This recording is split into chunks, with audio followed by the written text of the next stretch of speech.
Hi guys, welcome to Asan Biology. This is Dr. Nurul, and today we'll discuss the microbiology. Microbiology is study of microbiology means microscopic organism and all. So we will talk about today. We'll talk about bacteria or say the typical prokaryotic cell because prokaryotes means bacteria.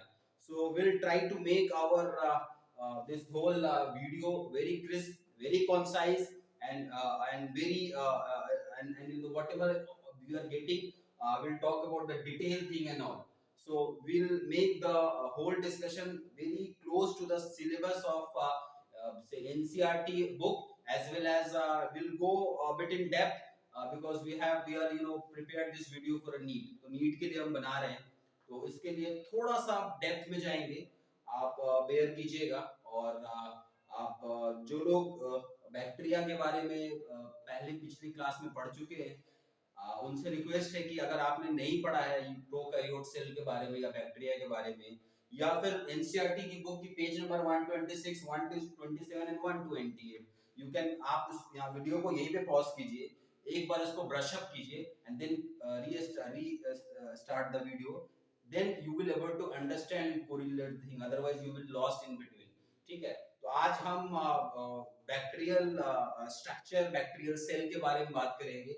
मैंने सारे points jot down किए हैं. Hope it would B readable, because कुछ feedback हमारे पास आए थे कि जो बोर्ड में मैं चीजें लिख रहा हूँ इट्स नॉट रीडेबल. तो those who are having problem with the readability, I request them that please subscribe and please share this video to other as well, because this time I have written very decent way. It's a very legible, very readable and all. So आज का class start करने से पहले मैं आपको पुणे लेके जाना चाहूंगा. आपको पता है कि हर स्टोरी, हर वीडियो में कोई ना कोई कहानी होती है. तो आज भी एक कहानी है. आज 8 नवंबर है और 8 नवंबर को आज के दिन 104 साल पहले पुणे में एक लड़की का जन्म हुआ था. शिक्षित फैमिली थी. पिता बायोलॉजी के शिक्षक थे, किसी कॉलेज में पढ़ाते थे. वो चाहते थे कि मेरी लड़की आगे चल के किसी डॉक्टर बन जाए और किसी डॉक्टर से उसकी शादी कर दी जाए. लड़की बहुत टैलेंटेड थी, बहुत मेधावी थी. उस लड़की ने डॉक्टर तो नहीं बना, बट उसने बायोलॉजी को ऑप्ट किया. उसने ज़ूलॉजी, बॉटनी पढ़ाई की, बायोलॉजिकल साइंस पढ़ाई की और आगे चल के वो सेल बायोलॉजिस्ट बन गई. और उसने इंडिया में सबसे पहले टिश्यू कल्चर लैब की स्थापना की. उसने इंडियन वुमेन साइंस एसोसिएशन की स्थापना की और उसने सबसे पहले कैंसर सेल और वायरस के बारे में बात की. तो इंडिया में जो कैंसर सेल के बारे में स्टडी करने वाली वो पहली महिला थी. और उसने वायरस और कैंसर के बीच में कोरिलेशन बनाया और उसने इंडियन कैंसर रिसर्च इंस्टीट्यूट की स्थापना की. वो डायरेक्टर थी उसकी. और भारतीय सरकार ने उसको पद्म भूषण का अवार्ड दिया. आपकी किताब में रामचंद्रन जी के बारे में दिया हुआ है एनसीईआरटी बुक में. लेकिन अगर आपको वैज्ञानिक से, साइंस से, बायोलॉजी से, खासकर सेल बायोलॉजी से लगाव है, तो आज के गूगल डूडल में जरूर देखिएगा. मैं वीडियो आज ही अपलोड कर दूंगा. So those who are having getting the video today, because कल डूडल चेंज हो जाएगा. आप कमेंट बॉक्स में बताइए कि उस शिक्षित महिला का, उस इंडियन सेल बायोलॉजिस्ट का नाम क्या था. ठीक है, अब आगे चलते हैं, टॉपिक पे आते हैं. हमारे पास एनसीईआरटी किताब में जब आप देखेंगे पेज नंबर 126 खोलेंगे, 8.4 प्रोकैरियोटिक सेल.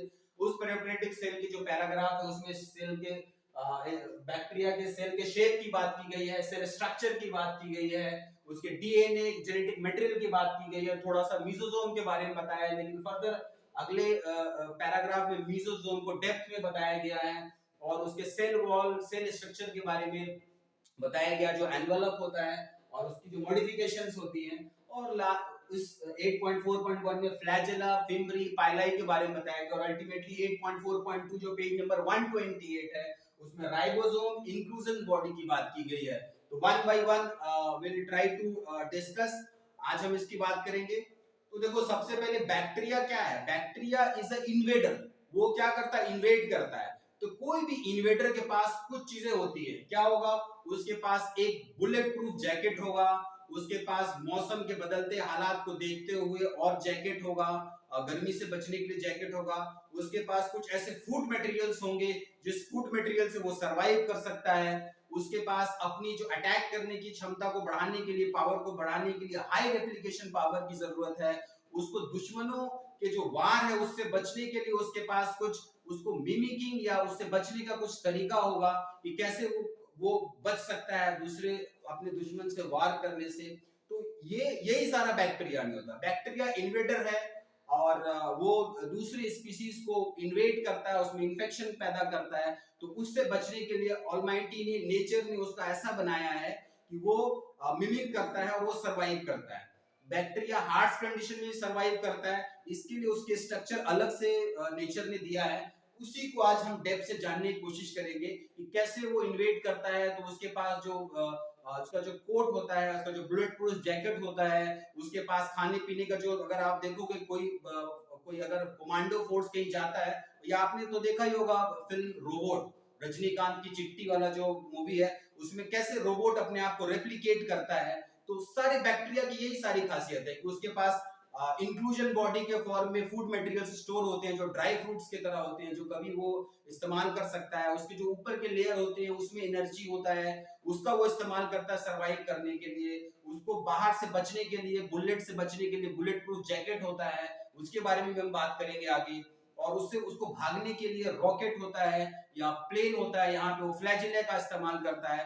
तो यही कैसे एक इन्वेडर जो है उसके पास जो सारी चीजें होनी चाहिए वो सारे बैक्टीरिया में होती है, वो वन बाई वन हम स्टडी करेंगे और आपको बताएंगे कि कैसे बैक्टीरिया का रैशनैलिटी क्या है, क्यों उसका स्ट्रक्चर ऐसा है और उसके स्ट्रक्चर ऐसे होने से उसको क्या एडवांटेज मिलता है। Because this is not written depth in the NCERT book, but अगर इसके पीछे की जो कहानी आप समझने की कोशिश करोगे then you will able to understand better कि होता क्या। Otherwise it's very difficult to remember all those thing, but if you go through the rationality, उसके पीछे क्या लॉजिक है और नेचर ने ऐसे उसको क्यों बनाया, अगर उस लॉजिक पे ध्यान देखोगे it will be very easy to remember those characteristic of bacteria, bacterial cell rather.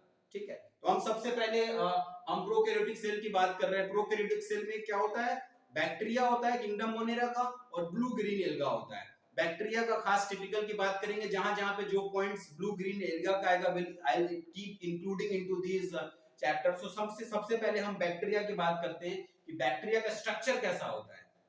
तो देखो बैक्टीरिया का स्ट्रक्चर कैसा होता है, मैं कुछ चीजें बना रहा हूं, आप उसको ध्यान से देखना। बैक्टीरिया का स्ट्रक्चर में सबसे पहले ये आपका सेल मेम्ब्रेन हो गया। ठीक है, सेल मेम्ब्रेन अभी मैं माइक्रोस्कोपिक नहीं बना रहा हूं, अभी I am just giving you the macro vision and then I will take you through the microscopic structure. इस वाल के बारे में कि कैसे उसके किस मॉलिक्यूल से कैसे वो बने होते हैं वो बताऊंगा मैं। तो अभी पहले सीधा सीधा ये समझ लो कि ये बैक्टीरिया का ये सेल मेम्ब्रेन है, इसके ऊपर एक लेयर होता है। I am taking to the other colour of,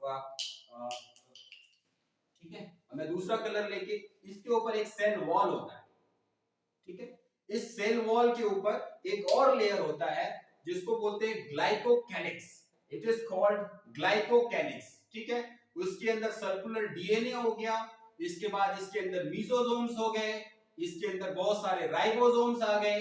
ठीक है, ये राइबोसोम्स है, इसमें कुछ ग्रेन्यूल्स है जो फॉस्फेट ग्रेन्यूल है, ग्लाइकोजेन ग्रेन्यूल्स है, वो ग्रेन्यूल्स आ गए।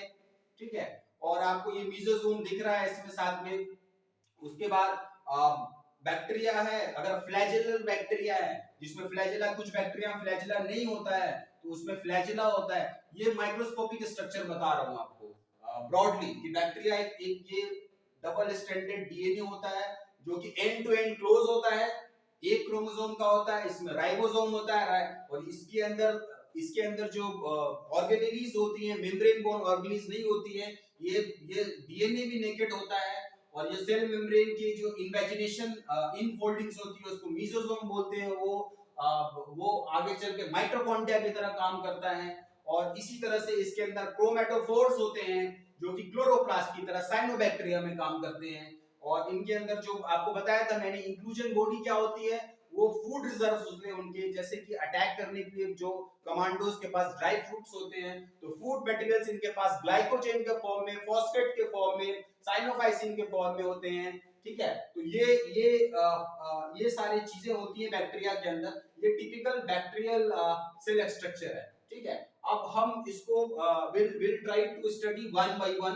हमने मोर और लेस आपको बता दिया कि डीएनए, अच्छा इसमें एक प्लाज्मिड होता है, ये this is related to the genotypic, means इसका काम होता है जीन को ट्रांसमिट करना। इसके अंदर सारे ब्लूप्रिंट होते हैं, सारे प्लान होते हैं बैक्टीरिया के, but this is the extra genetic material which is again made up of DNA, and it is related to it gives the phenotypic appearance, that it give the resistant to the antibiotics। तो ये जो plasmid होता है, ये एक तो जब हम हमारे दो बैक्टीरिया के बीच में कंजुगेशन होता है तो उस केस में इसका मूवमेंट होता है, और दूसरा एक्स्ट्रा जेनेटिक जो मटेरियल होता है इसको प्लाज्मिड बोलते हैं। इसका काम क्या होता है, ये बैक्टीरिया को रेजिस्टेंस देता है, किससे, एंटीबायोटिक से, एंटी माइक्रोबियल ड्रग्स होते हैं उनसे ये रेजिस्टेंस देता है। तो ये एक्स्ट्रा प्लाज्मिक डीएनए होता है, और ये तो आपको पता ही है, इसको न्यूक्लियोइड बोलते हैं, जहां पे ये नेकेड पड़ा होता है, एक ही क्रोमोसोम होता है। एंड टू एंड जो प्रो यूकैरियोट्स में होता है वो लीनियर होता है, बट इसमें एंड टू एंड अटैच होता है, एक ही मॉलिक्यूल है, माइक्रोमॉलिक्यूल है, इसलिए ये एक ही क्रोमोसोम का होता है। तो ये सारी चीजें आपको बता दिया। इसके अंदर सेल ऑर्गेनेलिज नहीं होती है, ना ही इसमें एंडोप्लाज्मिक रेटिकुलम है, ना गोल्गी एपरेटस है, ना इसमें माइटोकॉन्ड्रिया है, ना इसमें राइबोसोम अगर इसमें है तो वो ओपन नेकेड पड़ा हुआ है साइटोप्लाज्म में। तो ये सारी स्ट्रक्चर हो गई, इसके बारे में डिटेल मैंने बता दिया। अब इससे पहले भी थोड़ा मैंने लास्ट टाइम भी मैंने डिस्कस किया था, आपको बताया था कि क्या क्या स्ट्रक्चर इसमें होती है। अब now will coming to the in depth जो सेकंड टॉपिक है उसके बारे में मैं डिस्कस करूंगा। आप बैक्टीरिया के we have covered the cell structure, we have covered DNA, we have given the introduction. I will cover the mesosome once again because mesosome is here. There is a specific structures of mesosome and their function. I'll discuss it again. Just be patient. Just coming to the point 8.4.1 is the cell envelope and modification. Cell envelope and modification mean will try to we'll try to go from outside to inside of the bacteria. So the outermost layer is again it is made up of we call it the glycocalyx. It is called glycocalyx. Glyco means glucose and calyx means आपने देखा होगा फूल को जो cover करता है ना वो calyx होता है। तो बैक्टीरिया को ग्लाइकोकैलिक्स का जो आउटर लेयर होता है वो कवर करता है, और ये दो तरह का होता है ग्लाइकोकैलिक्स।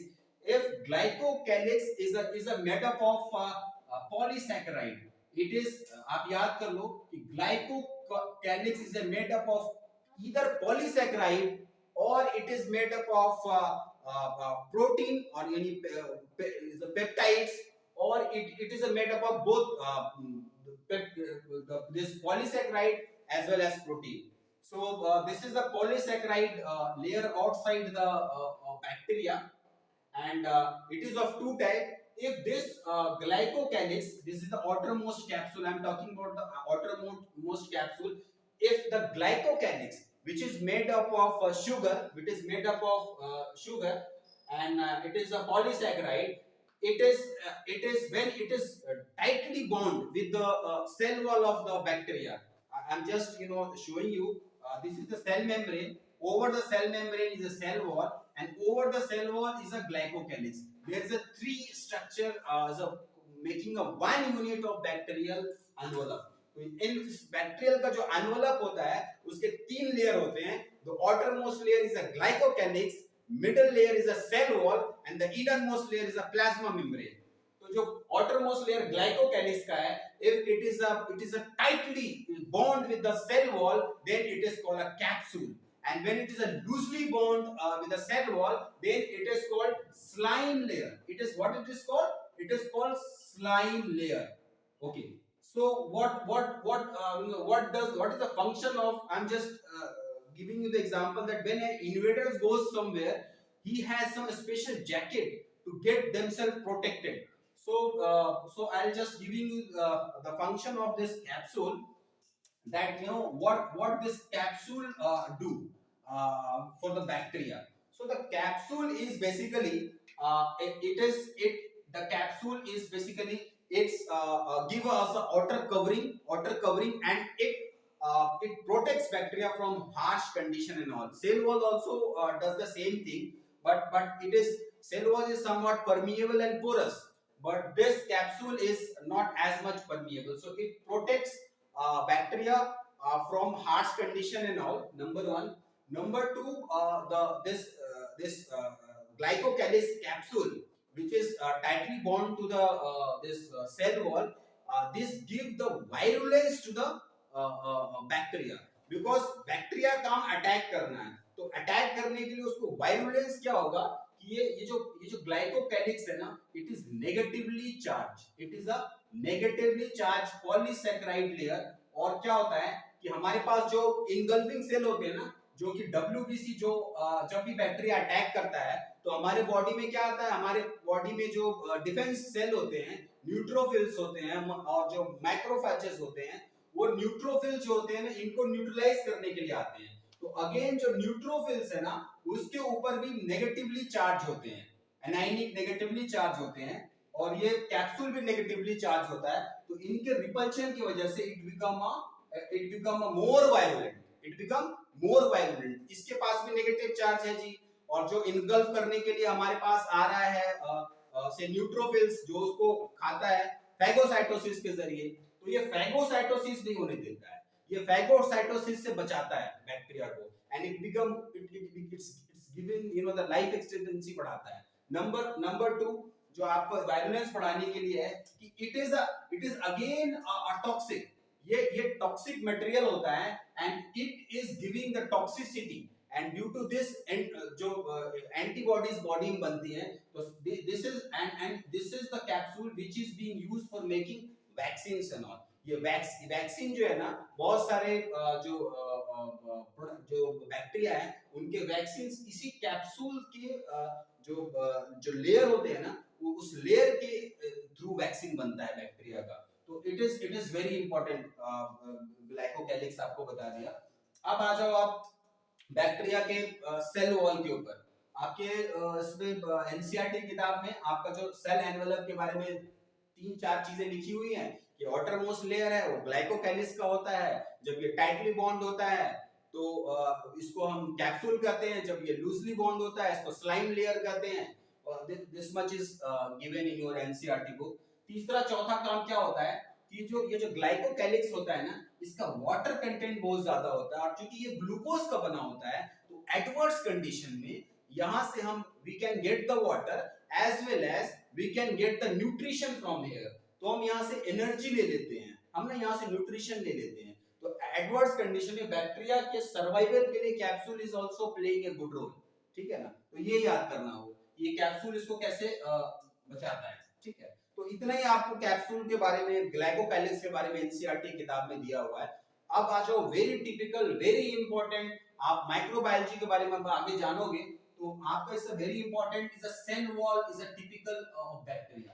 बैक्टीरियल सेल वॉल जो है, जिसको क्लासिफिकेशन में इसको दो हिस्से में डिवाइड करता है।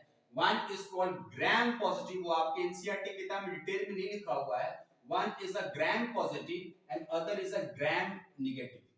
जो क्रिस्टलाइन ब्लू जो वायलेट, क्रिस्टलाइन वायलेट जो डाई, ग्राम डाई है, उसको क्या करते हैं कि उस डाई के जरिए जो बैक्टीरिया जो डाई को रिटेन कर लेता है, वो ग्राम पॉजिटिव हो जाता है और उसका कलर वायलेट होता है जब चेक करते हैं इसको। और जो रिटेन नहीं करता है, जो रेड हो जाता है, वो ग्राम नेगेटिव होता है। इसके स्ट्रक्चर में कैसे फर्क करते हैं उसको डिटेल में बताएंगे, और वापस फिर आएंगे कि ये क्यों ग्राम नेगेटिव है और ये क्यों ग्राम पॉजिटिव है। आप ये समझ लो कि जो ग्राम पॉजिटिव बैक्टीरिया है, उसकी जो सेल वॉल है वो ज्यादा थिक होती है, उसमें एक टैकोइक एसिड होता है, और जो ग्राम नेगेटिव बैक्टीरिया होते हैं उसके अंदर एक और लेयर होता है, ठीक है। एक लेयर सेल वॉल का हुआ, उसके ऊपर सेल वॉल का इसका जो लिपिड बाइलेयर है, उसके ऊपर भी एक लेयर होता है, उस लेयर के बारे में आपको बताएंगे। अभी ये देखिए कि बैक्टीरिया का सेल वॉल कैसा होता है। we'll just see, I'm just making the cell wall of the bacteria. You just would able to understand कि कैसा होता है. आपको typical ये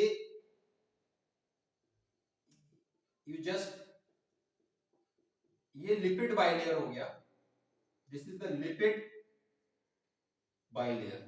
What is this? Is a cell membrane. ये सेल मेम्ब्रेन जो यूकैरियोट में भी है, ये स्ट्रक्चर होता है. ठीक है. उसके ऊपर क्या होता है? उसके ऊपर होता है, उसको पेप्टिडोग्लाइकेन बोलते हैं. बैक्टीरिया का सेल किससे बना होता है?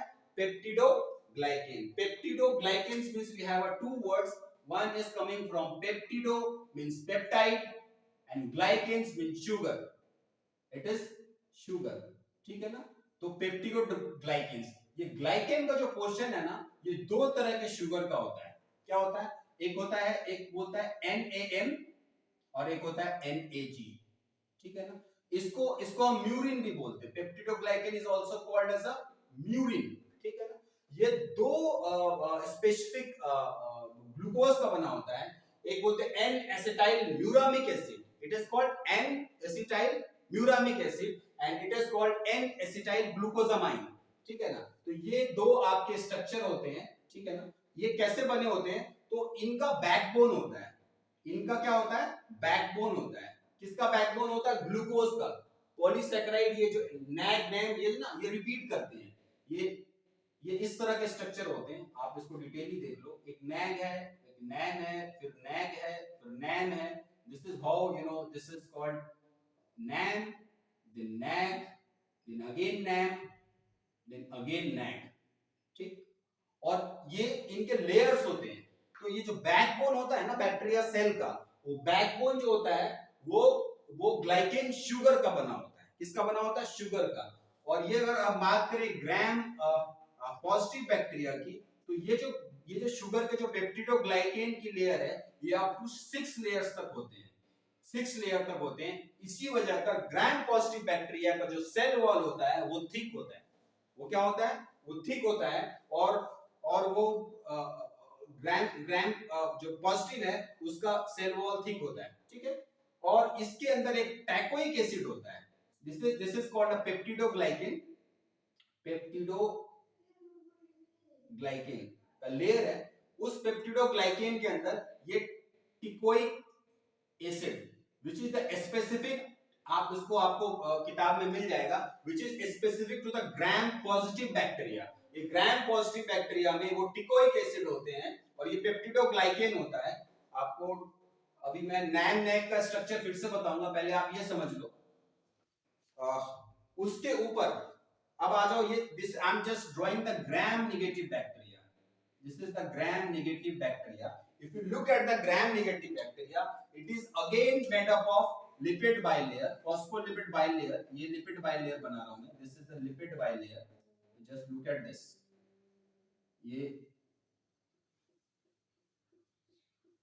This is the lipid bilayer. ठीक है. ये lipid bilayer हो गया. Lipid bilayer के ऊपर जो पेप्टिडोग्लाइकेन की जो लेयर होती है, वो जो मैक्सिमम लेयर उनकी होती है, this is 3 layered.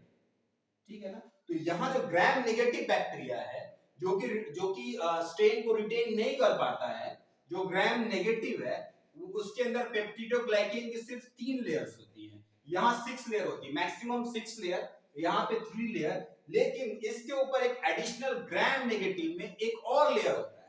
वो लेयर क्या होता है? Again it is a lipopolysaccharide. ये फॉस्फोलिपिड होता है. एज ये फॉस्फोलिपिड होता है. आपने आगे पढ़ोगे इसको. ये फॉस्फोलिपिड होता है. उसी में लिपोपॉलीसैकेराइड यानी कि एक बड़ा लिपिड का लेयर होता है. अगर मैं इसको ऐसे बनाऊं, लिपोपॉलीसैकेराइड ऐसे लिपिड का, और इसके ऊपर प्रोटीन के स्ट्रक्चर्स होते हैं. ठीक है ना. और इसके अंदर ये सेल वॉल का 3 ही लेयर है. इसके ऊपर एक और लेयर है. तो इस लेयर को क्या बोलते हैं? Periplasmic layer. ठीक है. और ये पेरीप्लाज्मिक लेयर है. इसके अंदर बीटा लैक्टम एंजाइम होता है, जिसके वजह से penicillin is not active on a gram negative bacteria, but penicillin is active on gram positive bacteria. तो ये ग्राम पॉजिटिव बैक्टीरिया और ग्राम नेगेटिव बैक्टीरिया के जो सेल का स्ट्रक्चर है उसमें इतना डिफरेंस है कि it is a thick, it is a thin, it is more complex, it is simpler, it is have a 2 layer, it is have a 3 layers. यहाँ पे लिपोप्रोटीन है, यहाँ पे लिपोप्रोटीन नहीं है, यहाँ पे टैकोइक एसिड है, यहाँ पे टैकोइक एसिड नहीं है। तो ये ग्राम नेगेटिव हो गया, ये ग्राम पॉजिटिव हो गया। अब ये ग्राम पॉजिटिव कैसे होता है ये समझ लो कि मल्टीपल लेयर ऑफ पेप्टिडो। अच्छा पहले एक बार आप पेप्टिडोग्लाइकेन की जब बात कर रहे हैं तो पेप्टिडोग्लाइकेन का स्ट्रक्चर आप एक बार समझ लो, ठीक है ना। मैं ना suppose this is a, I'm just drawing, see this is a blue color and this is a green color, this is a blue color. I am saying this is a NAM and this is a NAM. Okay, so how these are the connected, that is a alternate means, see this is how this is connected. These are the NAM glucose, N-acetyl glucosamine, and this is NAM. See,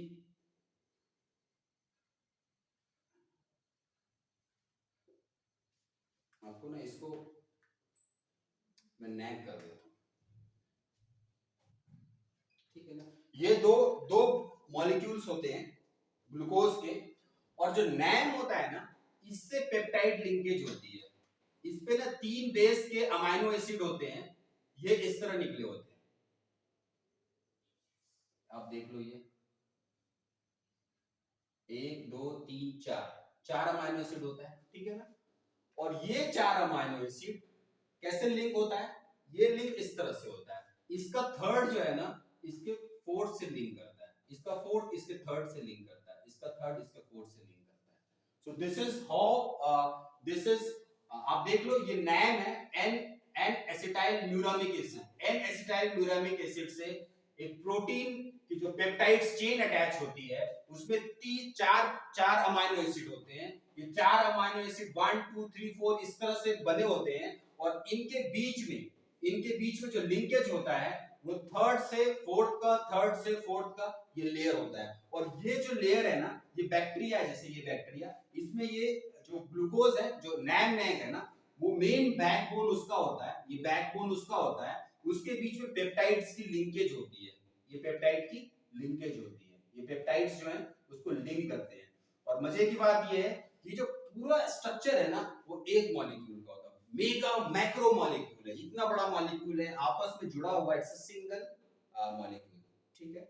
अब देखो cell wall की आगे काम क्या है, तो आपको मैंने ये समझा दिया कि ये कैसे होता है, NAM NAG NAM NAG NAM NAG NAM, और जो NAM है N एसिटाइल म्यूरामिक एसिड है, N एसिटाइल म्यूरामिक एसिड से जो उनके पेप्टाइड बॉन्ड अटैच होते हैं उसमें 4 अमाइनो एसिड्स होते हैं। वो 4 अमाइनो एसिड्स का थर्ड अमाइनो एसिड 4 से कनेक्ट होता है, और इसी तरह से इनके आपस में लिंकेज होती है and it is tightly bonded, ठीक। अब आ जाओ ग्राम पॉजिटिव और ग्राम नेगेटिव का डिफरेंस क्या होता है। हम कैसे करते हैं, हम स्लाइड लेते हैं, उसको हीट करते हैं, बैक्टीरिया फिक्स हो जाता है, उसके बाद हम ग्राम स्टेन जो क्रिस्टल वायलेट है वो स्टेन डालते हैं, स्टेन डालने के बाद फिर उसको वॉश कर देते हैं, उसमें फिर आयोडीन डालते हैं, आयोडीन क्या करता है स्टेन को फिक्स कर देता है, फिर उसको कोलेस्ट्रॉल से वॉश करते हैं, उसका फिर सेफ्रोनिन डालते हैं, ठीक है ना। सेफ्रोनिन का कलर रेड होता है।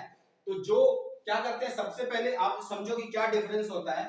थोड़ा सा डिटेल जा रहा हूं, बट आपको ये आगे चल के अगर ये जान लोगे तो it would be easy for you in higher class as well. आप इसको समझ लो कि जैसे हम इस पे ना क्रिस्टल वायलेट का जो डाई इसमें डालते हैं ना, तो क्या होता है कि इसकी जो लेयर बड़ी होती है ना उस लेयर में ना ये फंस जाता है। तो डाई जो है ना, ग्राम डाई जो है वो इसके लेयर में ना, चूंकि यहाँ मल्टीपल लेयर है, ये मैक्सिमम 60 लेयर तक जा सकता है, तो इस लेयर में आके जो ग्राम जो डाई है ना, जो डाई इस्तेमाल करते हैं टेस्टिंग के लिए, वो इसमें जाके स्टक हो जाता है। और यहाँ पे भी डाई आया, यहाँ से ऊपर से चूंकि डाले, इसको क्रॉस करके यहाँ पे डाई आ गया, ठीक है ना। ये क्रिस्टलाइन वायलेट डाई है, ठीक है ना, ये डाल दिया। उसको डालने के बाद फिर हमने क्या करते हैं, हम इसमें आयोडीन डालते हैं। ये आयोडीन क्या करता है ना, इसको स्टक करता है, इसको रोकता है, तो ये सारे मॉलिक्यूल को ये बड़ा कर देता है और इसको स्टक करके इसको यहीं पे फिक्स कर देता है, ठीक है। इसको फिक्स कर दिया, फिक्स करने के बाद हम इसको क्या आयोडीन डालने के बाद we then wash it with alcohol. जब इसको अल्कोहल से जब वॉश करते हैं तो क्या होता है, इसका पानी निकल जाता है, और जब इसका बैक्टीरिया का जो पानी निकलता है तो ये जो 60 लेयर है, मैक्सिमम 60 लेयर, उससे कम ही होगा, ये कंप्रेस कर जाते हैं। और जब ये कंप्रेस करते हैं तो इसके अंदर जो डाई है ना, वो डाई फंस जाता है, वो डाई स्टक हो जाता है। और इसके केस में क्या होता है कि लेयर ये छोटा है, जब ऊपर से अल्कोहल डालते हैं तो ये जो डाई है ना, ये डाई वॉश आउट हो जाती है। और उसको डालने के बाद फिर हम टेस्ट करने के लिए सैफरन डालते हैं, क्योंकि ये ग्राम पॉजिटिव है तो ये अपने डाई को रिटेन कर लेता है और यहां से डाई वॉश आउट होगा, क्योंकि लेयर छोटा है। हालांकि अगर ज्यादा कोलेस्ट्रॉल अल्कोहल डाल देंगे तो ये भी इसको वॉश आउट कर देगा, लेकिन हमें ध्यान रखना है कि हमें ना 20 से 30 सेकंड के लिए ही उसमें डालना है डाई को और फिर छोड़ देना है। तो क्या होता है कि यहाँ जो डाई है ना, ये डाई यहाँ पे स्टक हो जाती है, और जब सेफ्रानिन डालते हैं तो इसका जो कलर है ना, इसका कलर वायलेट ही रहता है। इसका कलर है, इसका कलर क्या होता है, वायलेट, और इसका कलर क्या होता है, इसका रेड हो जाता है। तो दोज बिकम द वायलेट, जिनका सेल वॉल वायलेट हो जाता है, they are gram positive, and those retain the colour of safranin, उसका कलर क्या हो जाता है, रेड हो जाता है। तो जो वायलेट वाले हो गए, जो जो जो स्टेन को रिटेन कर दिया, they are gram positive, and those who are not able to retain, they become gram negative. So this is the difference between, आपकी किताब में थोड़ा सा दिया हुआ था ग्राम पॉजिटिव और ग्राम नेगेटिव के बीच में डिफरेंस, तो उनके वॉल में, तो सेल वॉल में क्या क्या डिफरेंस है, I am just revising you one again. उनके में एक ही लेयर होता है मेम्ब्रेन का, यहाँ पे दो लेयर्स हो गए, एक लिपोप्रोटीन का बाइफॉस्फेट लेयर, दो लेयर है, यहाँ पे एक लेयर है। यहाँ पे जो पेप्टिडोग्लाइकेन की लेयर है ना, वो पेप्टिडोग्लाइकेन की लेयर मोटी है और ये अप टू 60 होता है। यहाँ पे जो पेप्टिडोग्लाइकेन की लेयर है इधर 1, 2 और मैक्सिमम 3, ठीक है। तो ये हो गया। इसके ऊपर एक लिपोप्रोटीन का एक ऊपर का और लेयर चढ़ा होता है ग्राम नेगेटिव में, ठीक है। और इसके वजह से ना ग्राम, और इसमें टैकोइक एसिड नहीं होता, इसमें एक प्रोटीन होता है, वो प्रोटीन टैकोइक एसिड बनाता है। टैकोइक एसिड क्या करता है, उसको कंडेंस करके रखता है। So this is the difference between, I think it's आपको अगर you have interest with understanding the what is the gram positive and gram negative, you go to the Google or YouTube and you can study the what is the difference between gram positive and gram negative। तो मैंने ये आपको difference बताया, ठीक है, कि क्या cell wall कैसा होता है इसका। Now coming to the cell membrane, the inner most layer, ठीक है। सेल मेम्ब्रेन क्या होता है, cell membrane of eukaryotes and prokaryotes is almost same, तो इसमें कोई डिफरेंस नहीं है। इसके सेल मेम्ब्रेन के बारे में डिटेल से will talk about the eukaryotic cell, I will give you the detail explanation what is the cell membrane, ठीक है। तो हमने आई वी हैव कवर्ड, अच्छा एक चीज वी हैव मिस्ड आउट, वो अभी हम यहाँ पे दोबारा कवर कर लेते हैं। I have missed out shape of bacteria, ठीक है ना। The shape of bacteria which I am just covering, बहुत सिंपल है। गोल होता है, जो स्फेरिकल होता है उसको बोलते हैं कोकस, क्या बोलते हैं, कोकस, ठीक है। और जो रॉड शेप होता है उसको क्या बोलते हैं, उसको बोलते हैं बैसिलस, ठीक है। अच्छा, जो कॉमा शेप होता है उसको बोलते हैं विब्रियो, ठीक। और जो हेलिकल होता है, स्फेरिकल होता है, ठीक है ना, इसको we call it as a spiral, ठीक है ना, ये स्पाइरलम है, ठीक है ना। ये हेलिकल कॉइल स्प्रिंग शेप होता है, ठीक है ना। ये हो गया, ये कोकस हो गया, ये बैसिलस हो गया, ये विब्रियो हुआ। अब इसमें कोकस में एग्जांपल आपको दूंगा, ठीक है ना। अभी देखो कैसे, अब इनके भी अलग अलग अरेंजमेंट्स होते हैं। जब ये कॉलोनी बनाते हैं ना तो इनके अलग अलग अरेंजमेंट होते हैं। आई am just giving the example of all. ये जो कोकाई होते हैं ना, कोकस, ये जब दो मिल जाते हैं तो उसको बोलते हैं डिप्लोकोकस, वेरी सिंपल, है ना। Neisseria गोनोरी is example of diplococcus bacteria, Neisseria गोनोरी, जिससे गोनोरिया होता है, ठीक है। अच्छा, अब अगर ये अगर टेट्राड के फॉर्म में ही बन सकते, ठीक है, चार चार बन गए। अगर इनका स्ट्रक्चर चेन के फॉर्म में है, चेन के फॉर्म में है, तो इसको बोलते हैं स्ट्रेप्टोकोकस। इसको क्या बोलते हैं, स्ट्रेप्टोकोकस म्यूटेंस। डेंटल केरीज है ना, बच्चों को होता है, बड़ों को भी होता है डेंटल केरीज, दांत में केरीज होता है, this is due to streptococcus mutans, ठीक है। ये बैक्टीरिया का ऐसा अरेंजमेंट हुआ। अब एक बैक्टीरिया का अरेंजमेंट कैसा होता है कोकस का, देखो ये इस तरह ग्रैब शेप में अरेंज हो जाता है। कैसे होता है, ग्रैब शेप में, इसको क्या बोलते हैं? इसको बोलते हैं स्टेफाइलोकोकस, ठीक है ना। स्टेफाइलोकोकस ऑरियस, ये ना, ये एपिडर्मिस में, वूंड में, बॉयल कहीं पे फोड़ा हो गया, ये स्टेफाइलोकोकस ऑरियस की वजह पर होता है। एग्जांपल भी देते जा रहा हूं मैं, स्टेफाइलोकोकस ऑरियस, ठीक है। तो तुमने कोकस का एलिमेंट समझ लिया, ठीक है। ये एलिमेंट होता है, आपकी किताब में तो सिर्फ कोकस लिखा हुआ है राउंड शेप, ये डिप्लोकोकस होता है, ये टेट्राड होता है, ये स्ट्रेप्टोकोकस है। आई एम जस्ट रिटन, आपको लिखा हुआ होगा नाम, आप देख लेना। This is called Streptococcus, Streptococcus mutans, ठीक है, जो कि डेंटल कैरीज कॉज करता है, ठीक है। बैसिलस के बारे में आपको पता है, ये सारे Shigella, salmonella, Klebsiella, Klebsiella pneumoniae, ठीक है ना, और ई कोलाई, ये सारे एग्जांपल ऑफ बैसिलस है। ई कोलाई क्या करता है? आपने ट्रैवलर्स डायरिया का नाम सुना हो, कहीं गए, खाना पीना कुछ खाया और आपको डायरिया हो गया, that is called due to the bacillus bacteria called E coli, ठीक है ना। अब क्लेप्सिला है, शिगेला है, साल्मोनेला टाइफी है, these all are bacillus shape. Vibrio comma shape is a vibrio cholerae, जिससे कि कॉलेरा होता है, इट इज विब्रियो कॉलेरी, है ना। स्पीसीज और जीनस को हम लाइन से लिखते हैं, डोंट टेक मींस, आप इसको सही से देख लेना, इसको बोलते हैं विब्रियो कॉलेरिस। और ये स्पाइरल शेप जो होता है, ठीक है ना, इसका एग्जांपल है हेलिकोबैक्टर, हेलिकोबैक्टर पाइलोराई। ये क्या करता है? ये पेट में अल्सर बनाता है, क्या करता है? पेट में अल्सर बनाता है। और दूसरा इसका एग्जांपल है treponema pallidum, treponema, treponema pallidum, this is caused syphilis, ठीक है ना। तो ये आप देख लो, ये स्ट्रक्चर आप देख लिया आपने, मैंने structure, so I have almost I have covered the cell shape, cell structure, DNA की बात कर चुका हूं मैं। डीएनए एक बार रिवाइज कर देता हूं दोबारा। ये एक मॉलिक्यूल का होता है, ये सर्कुलर होता है, और ये जो डीएनए होता है अल्फा हेलिक्स स्ट्रक्चर, वो सर्कुलर होता है, जिसको कि हम जेनेटिक मटेरियल होता है, एक एक्स्ट्रा जेनेटिक होता है जिसके अंदर रेजिस्टेंस, एंटी माइक्रोबियल एजेंट के अगेंस्ट रेजिस्टेंस होता है, जिसका फिनोटाइपिक प्रेजेंस होता है, वो होता है, जो कि जिसके अंदर कोई ब्लूप्रिंट नहीं होता है, और वो उसका काम सिर्फ और सिर्फ वायरुलेंस, जो बैक्टीरिया है उसके अंदर जो उसको रेजिस्टेंस पैदा करना है। बैक्टीरिया बहुत स्मार्ट होते हैं, बिकॉज यू नो, जब वो अटैक करते हैं ना, जब वो ह्यूमन पे अटैक करते हैं, तो ह्यूमन भी उसको एंटी बैक्टीरियल एजेंट, एंटीबायोटिक से अटैक करता है। जब वो एंटीबायोटिक से अटैक करता है, तो वो अपने आप को अपने अंदर चेंज लाता है, म्यूटेशन लेके आता है, और वो अपने आप को रेजिस्टेंट बनाता रहता है। तो जो जो चेंज लेके आता है वो प्लाज्मिड के जरिए होता है, जो मैंने आपको बताया, ठीक है ना। वो extra genetic material is called plasmid. तो डीएनए के बारे में बताया, एक क्रोमोसोम होता है, ये ओपन नेकेड होता है, जो जिसको न्यूक्लियोइड बोलते हैं, ठीक है। अब आ जाओ मीसोसोम्स के बारे में, मैंने बताया जो इनफोल्डिंग्स होती है। अब हम यहाँ पे ना मीसोसोम्स के बारे में बात करेंगे, वेरी इंटरेस्टिंग। आपकी किताब में थोड़ी थोड़ी चीजें दी हुई है मीसोसोम्स की। अब ये बताओ कि ये जो बैक्टीरिया है ना, बैक्टीरिया के पास दो ऑर्गेनेली होती नहीं है, एक माइटोकॉन्ड्रिया और एक क्लोरोप्लास्ट। तो ये करेगा कैसे काम? तो उसको, उसके लिए नेचर ने उसको बड़ा अच्छा प्रोवाइड किया है। जैसे ये बैक्टीरिया मान लो, बैक्टीरिया का सेल मेम्ब्रेन है, ये बैक्टीरिया का सेल मेम्ब्रेन है, ठीक है ना।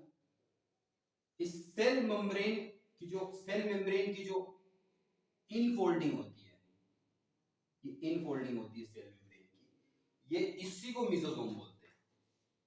ये मीसोसोम्स है, ये क्या है? Mesosomes. What is called? This is called mesosomes. ये इनफोल्डिंग, अच्छा, ये तीन तरह की होती है। ये तीन तरह की मीसोसोम्स कैसे होती है? अगर ये यहां से टूट के वेसिकल एक और फॉर्म में हो गई, जिसको बोलते हैं वेसिकुलर। अगर ये रॉड शेप्ड है, इसको बोलते हैं ट्यूबुलर।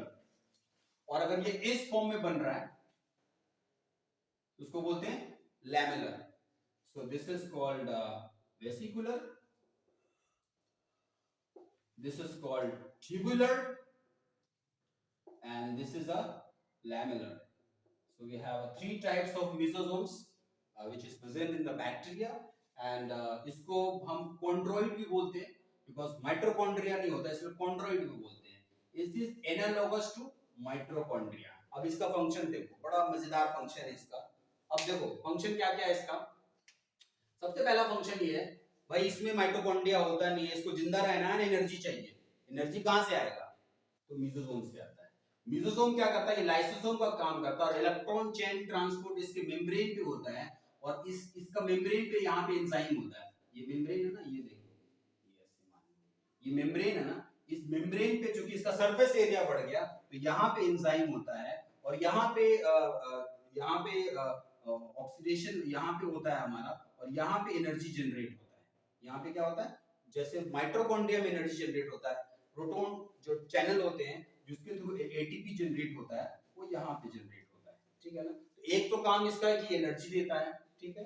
दूसरा काम क्या होता है मीसोसोम्स का, कि मीसोसोम्स बैक्टीरिया का सेल वॉल बनाता है। क्या बनाता है मीसोसोम्स? बैक्टीरिया के ऊपर जो सेल वॉल है ना, it is made through mesosomes. दूसरा क्या होता है, वेसिकल जो है ना, वेसिकल में कुछ चीजें, कुछ मटेरियल को ये बैक्टीरिया जो है ना बाहर से कम्युनिकेट करता है, यानी सिक्रीशन का काम जो होता है ना मीसोसोम्स के वेसिकुलर फॉर्म्स के थ्रू होता है। यानी कि बैक्टीरिया जब कुछ सीक्रेट कर रहा है या बैक्टीरियल वॉल बना रहा है, then the mesosomes, this is the function of mesosomes. दूसरा एक मीसोसोम्स का बड़ा इंटरेस्टिंग फंक्शन है, उसको आप किताब में होगा, आप उसको याद करोगे तो थोड़ा आपको मुश्किल होगा, लेकिन मैं आपको यहाँ पे समझा देता हूँ। ये मीसोसोम्स ना, एक दो तरह के मीसोसोम्स होते हैं। एक मीसोसोम्स ना बैक्टीरिया के सेंटर में होता है, और एक पेरीफेरी में होता है। ये मान लो ये पेरीफेरी है, ठीक है ना। पेरीफेरी का काम क्या होता है? वो सीधा रेस्पिरेशन में हेल्प करता है। अच्छा, इसमें क्रोमैटोफोर्स भी होते हैं। क्रोमैटोफोर्स क्या होते हैं? This is also blue green alga. Blue green alga जो है उसके अंदर क्या होते हैं, यहाँ मैंने लिख रखा है पहले, ये क्रोमैटोफोर्स होते हैं। इनके अंदर क्लोरोफिल होता है, और ये जैसे फूड बनाते हैं ब्लू ग्रीन एल्गा में। This is analogous to chloroplast of a eukaryote cell, ठीक है। तो मीसोसोम की बात हो रही थी। तो मीसोसोम क्या करता है? एक तो ये जब जब बाइनरी फिजन होता है ना, जब जब बैक्टीरिया है, इसके अंदर देखो बाइनरी फिजन, इसके अंदर ये इसका डीएनए है, ठीक है ना। अब इस डीएनए में जब दो यूनिट बनता है ना, तो यहाँ पे मीसोसोम्स इस तरह से दो काम करता है।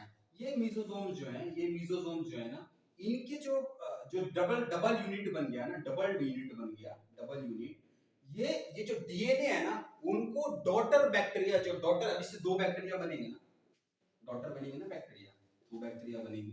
तो ये जो क्या करता है, ये जो जो जो दो कॉपी बन रहा है डीएनए का, उस डीएनए को उसको ट्रांसफर करता है डॉटर बैक्टीरिया में। दूसरा कि सेल फिजन में ये सेप्टा बनाता है, क्योंकि यहीं से उसको ब्रेक होना है, तो ये इनवेजिनेशन जो है, यहां से सेप्टा बनता है। तो इससे ये बैक्टीरिया जो है दो पार्ट में डिवाइड हो जाता है। तो मीसोसोम्स का मैंने क्या काम बताया, आप रिपीट कर लो दोबारा। मीसोसोम्स इज ये एनर्जी जनरेट करता है, जैसे माइटोकॉन्ड्रिया यूकैरियोट्स में ये एज ए क्रोमैटोफोर्स होता है, ये भी मीसोसोम का एक टाइप है, जो कि ब्लू ग्रीन एल्गा में होता है। उसके बाद क्या करता है, ये सेल वॉल बनाता है। क्या करता है? सेल वॉल बनाता है। एक्स्ट्रा सेलुलर सीक्रेशन में भी इसका रोल होता है, वेसिकल बना के वो सीक्रेट करता है, ठीक है ना। और जब डीएनए डिवाइड होता है, तो जब डीएनए डिवाइड होता है, तो डॉटर सेल में डीएनए को ये जो मीसोसोम्स है ना, इसके थ्रू ये पुल होता है, दूसरी तरफ जाता है। और तीसरा, ये सेप्टल वॉल बना करके ये, और इसके बीच में ये फिर सेल वॉल बना देता है, और इस तरह से ये बैक्टीरिया जो है, ये दो डॉटर बैक्टीरिया बन जाते हैं। तो this is the function of mesosomes. आपकी किताब में लिखा हुआ है, आप इसको डिटेल में देख लो। मैंने बता दिया, स्ट्रक्चर के बारे में बता दिया। एक ट्यूबुलर होता है, एक लैमिनर होता है, ठीक है ना। ट्यूबुलर, लैमिनर एंड वेसिकुलर, ठीक है ना। उनके फंक्शन बता दिए, ट्यूबुलर कैसा होता है, लैमिनर कैसा होता है, ये सारा फंक्शन मैंने आपको डिटेल में बता दिया। Now coming to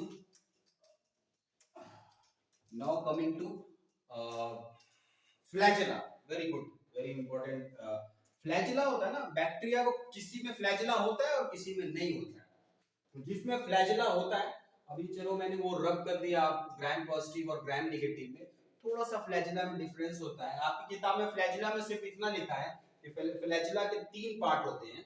flagella protein का बना होता है, फ्लैजेलिन प्रोटीन का, और उसके तीन पार्ट होते हैं। एक होता है बेसल बॉडी, आपकी किताब में जो लिखा है ये क्या होता है, बेसल बॉडी, ठीक है ना, उसके बाद हुक होता है, हुक होता है, और उसके बाद फिलामेंट होता है। This is what in your किताब इट इज रिटन, आपकी किताब में इतना ही लिखा होगा। क्या होता है, बेसल बॉडी, हुक और फिलामेंट। लेकिन इसका स्ट्रक्चर मैंने बताया, बना दिया आपको, इसका स्ट्रक्चर यहाँ भी लिखा हो, दोबारा मैं आपको समझा देता हूँ इसका स्ट्रक्चर।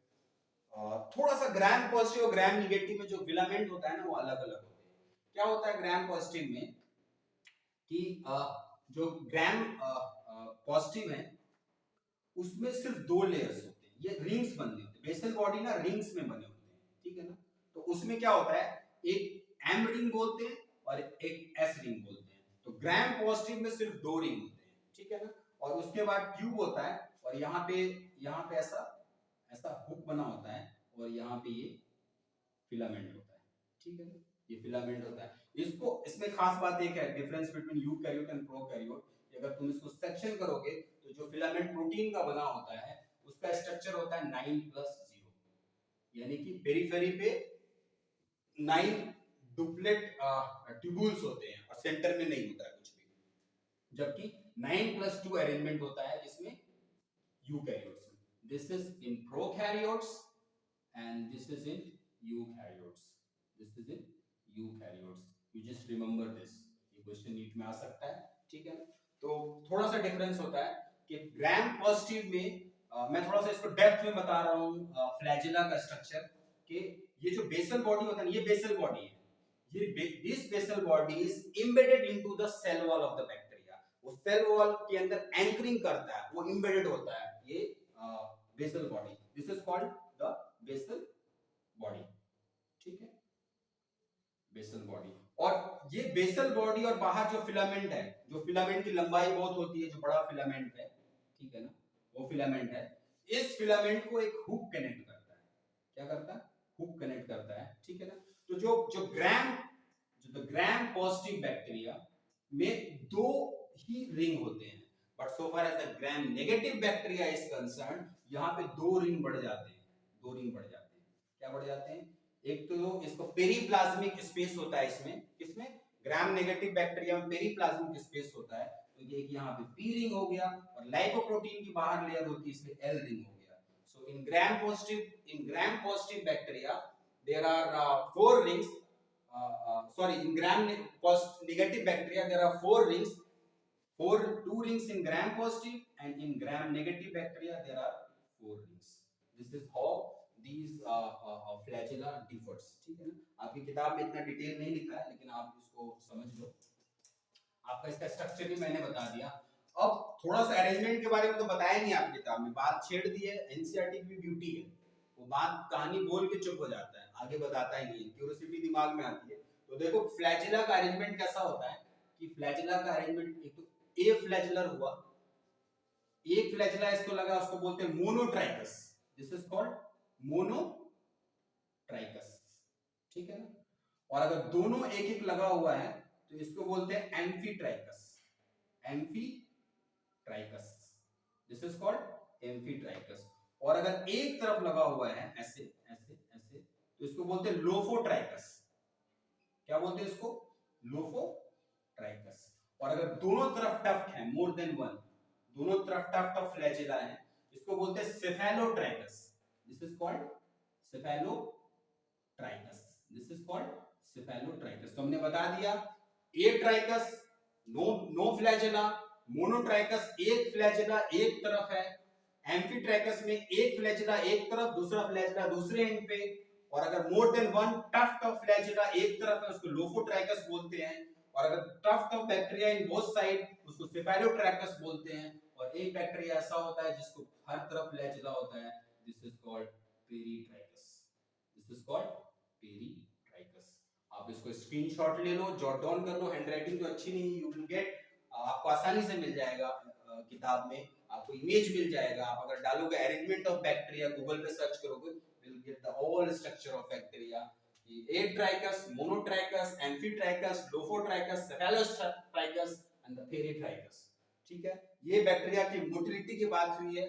यहाँ पे बैक्टीरिया का जो हुक होता है ना, यहाँ पे एटीपी जनरेट होता है, और बैक्टीरिया का अरेंजमेंट भी होता है, प्रोपेलर मोशन होता है, कभी क्लॉकवाइज है, कभी एंटी क्लॉकवाइज है, कभी प्रोपेलर मोशन है। वो थोड़ा सा डेप्थ इन डेप्थ माइक्रोबायोलॉजी की चीजें हैं, तो I am not gonna touch those topics कि फ्लैजेलर मूवमेंट कैसा होता है, but it is again very interesting कि कोई भी चीज कैसे फ्लैजिला कैसे मूव करता है, ये आप जानना चाहो तो आप देख लेना यूट्यूब पे। तो आई हैव कवर्ड, अच्छा पाइलाई एंड फिमरी, जो बैक्टीरिया होता है ना, बैक्टीरिया के ऊपर जो है ना एक जैसे ये आपके फ्लैजिला होता है, उसी तरह से एक छोटा प्रोटीन का स्ट्रक्चर बना होता है जिसको बोलते हैं pili. This is called pili. Pili का काम क्या होता है, जब कंजुगेशन होता है ना बैक्टीरिया का, तो देन यू नो जो प्लाज्मिड है ना, या फिर जो प्लाज्मिड है, वो प्लाज्मिड यहाँ से पाइलाई के जरिए, ये दूसरा बैक्टीरिया है, इसको बोलते हैं F प्लस बैक्टीरिया, इसको बोलते हैं F माइनस बैक्टीरिया, ये यानी मेल बैक्टीरिया है, ये फीमेल बैक्टीरिया है व्हाट वी बिलीव, और इसको प्लाज्मिड को यहाँ से ये इधर ट्रांसमिट कर देता है। So this is what does the pili do so far as the fimbriae is concerned. The fimbriae is written, fimbriae is nothing but a small tubular structure. It's a small structures and it helps in sticking on any surface, ठीक है ना, the surface of the bacteria.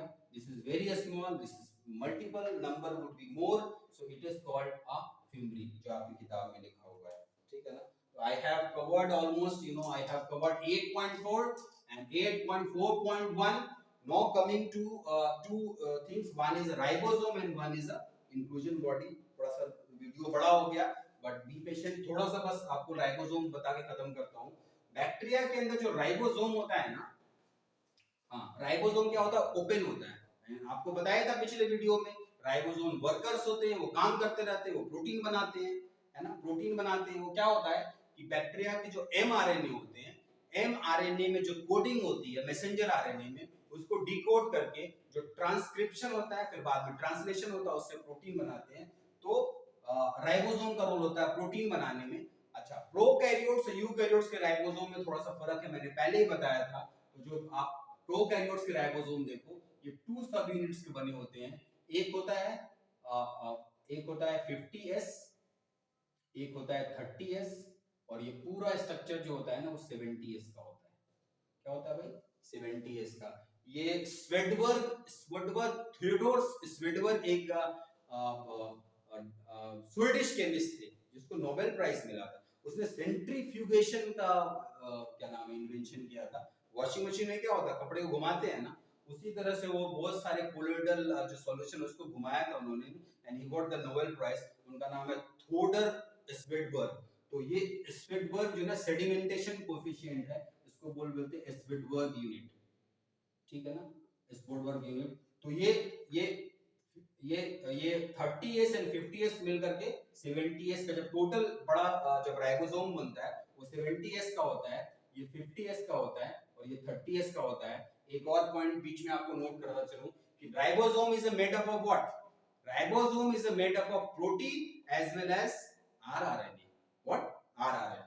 तो जो rRNA होता है ना, वो जो बड़ा यूनिट है ना, जो 50s है ना, वो आपके 5s आरआरएनए और 23s आरआरएनए का बना होता है, और जो 50s होता है, ये आई थिंक 16s आरआरएनए का होता है।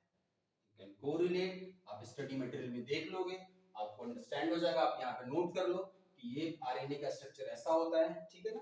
तो ये आपके राइबोसोम का मैंने स्ट्रक्चर बता दिया कि ये ओपन होते हैं, ये प्रोटीन बनाते हैं। ये 30s और 50s के 2 सब यूनिट्स होते हैं, और दोनों को जब ऐड करते हैं तो 70s सब यूनिट बनते हैं, ठीक है। और जब ट्रांसलेशन करते हैं ना, तो ट्रांसलेशन करते हैं तो ये एक तरह से चेन बना देते हैं, ठीक है ना, राइबोसोम के चेन बन जाते हैं, जिसको हम बोलते हैं पॉलीराइबोसोम, जिसको हम बोलते हैं पॉलीराइबोसोम, और उसको हम या फिर पॉलीसोम्स बोल सकते हैं। क्या बोलते हैं, पॉलीसोम्स, ठीक। तो आई थिंक राइबोसोम मैंने कवर करा दिया है। अब लास्ट में मैं आपको इंक्लूजन बॉडी के बारे में बताता चलूं। बहुत सिंपल है, आपको मैंने बताया कमांडोज या अदरवाइज आप नहीं लोगे, टेररिस्ट जाते हैं या कमांडोज किसी मिशन पे जाते हैं, आप कमांडोज का एग्जांपल ले लो। So they have dry fruits with them. Dry fruits ज्यादा न्यूट्रिशन देता है, वेट उसका कम होता है, वो रिजर्व चीजें होती है जो उससे वो एनर्जी लेते हैं। तो बैक्टीरिया को भी कंडीशंस अलग अलग होती हैं, पता नहीं कब एडवर्स कंडीशन में उसको सरवाइव करना हो, एनर्जी बचा के रखना है, तो रिजर्व करता है। तो रिजर्व जो एनर्जी होता है ना इंक्लूजन बॉडी, वो चार फॉर्म में होता है। फॉस्फेट, फॉस्फेट के फॉर्म में होता है, फॉस्फेट पॉलीमर के फॉर्म में होता है, ग्लाइकोजन ग्लूकोज का एक फॉर्म है ग्लाइकोजन, फॉस्फेट ग्रेन्यूल्स होते हैं, ग्लाइकोजन ग्रेन्यूल्स होते हैं, ये दोनों बैक्टीरिया के अंदर होते हैं। और ये साइनोफाइसिन और गैस वैक्यूल्स होते हैं, वो साइनोबैक्टीरिया में होते हैं। ये साइनोफाइसिन जो होता है हिस्टोसिट्स में, ये क्या करता है, ये this is the reserve of carbon and nitrogen, ये कार्बन और नाइट्रोजन का रिजर्व होता है। और जो इंक्लूजन बॉडी होती है जो बैक्टीरिया को सरवाइव करने में मदद करती है, those are the phosphorus granules and glycogen granules. I think I have covered the NCERT's page number 26, 126, 127 and half of the page 128. I have discussed all the points and all in depth, और आपको मेरे ख्याल से समझ में आ गया वो सारी चीजें। आप दोबारा इसको एक बार, NCERT is very important book। NCERT में जो मैंने बताया ना, जो इंफॉर्मेशन है, जो क्वेश्चन है, वो तो एनसीईआरटी से आएगा, but to understand that, to learn it better and to make it in your memory, if you know the logic behind that, it would be easy for you to understand and remember those things, and when you are getting the question in need, you will be you can easily answer the question if you know the logic, if you know the rationale.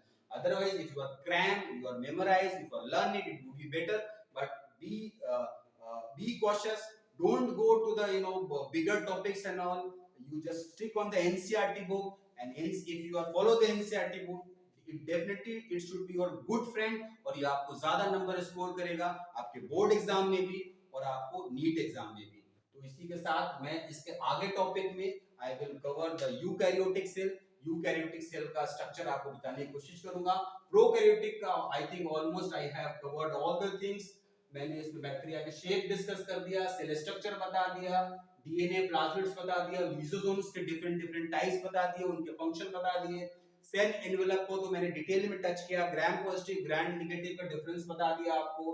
फिर flagella के जो in depth है microscopic structure में सारा detail बता दिया, पाइलाई के function बता दिए, फिम्बरी के फंक्शन बता दिए, राइबोसोम को डिटेल मैंने बता दिया और इंक्लूजन को डिटेल बता दिया। तो I think the video become I think video बड़ा हो गया है, बट आप अगर वीडियो को देखेंगे, वीडियो को समझेंगे, तो it would B knowledgeable, it won't be a boring, it won't be more interesting, क्योंकि मैंने डिटेल में बताने की कोशिश की है, लॉजिक के जरिए समझाने की कोशिश की है, तो आपको समझ में आएगा। आप इसको शेयर करें, इसको लाइक करें और बेल आइकन को दबाएं, क्योंकि जब भी अगर वीडियो अपलोड होगा तो आपके पास उसको नोटिफिकेशन जाएगी। और कमेंट्स बॉक्स में मैंने जो पहला एक सवाल पूछा था, what is the name of that cell biologist, जिसका गूगल ने आज डूडल दिया है। इसके साथ ही good bye and wait for the next video. Thank you, thanks for watching, thank you.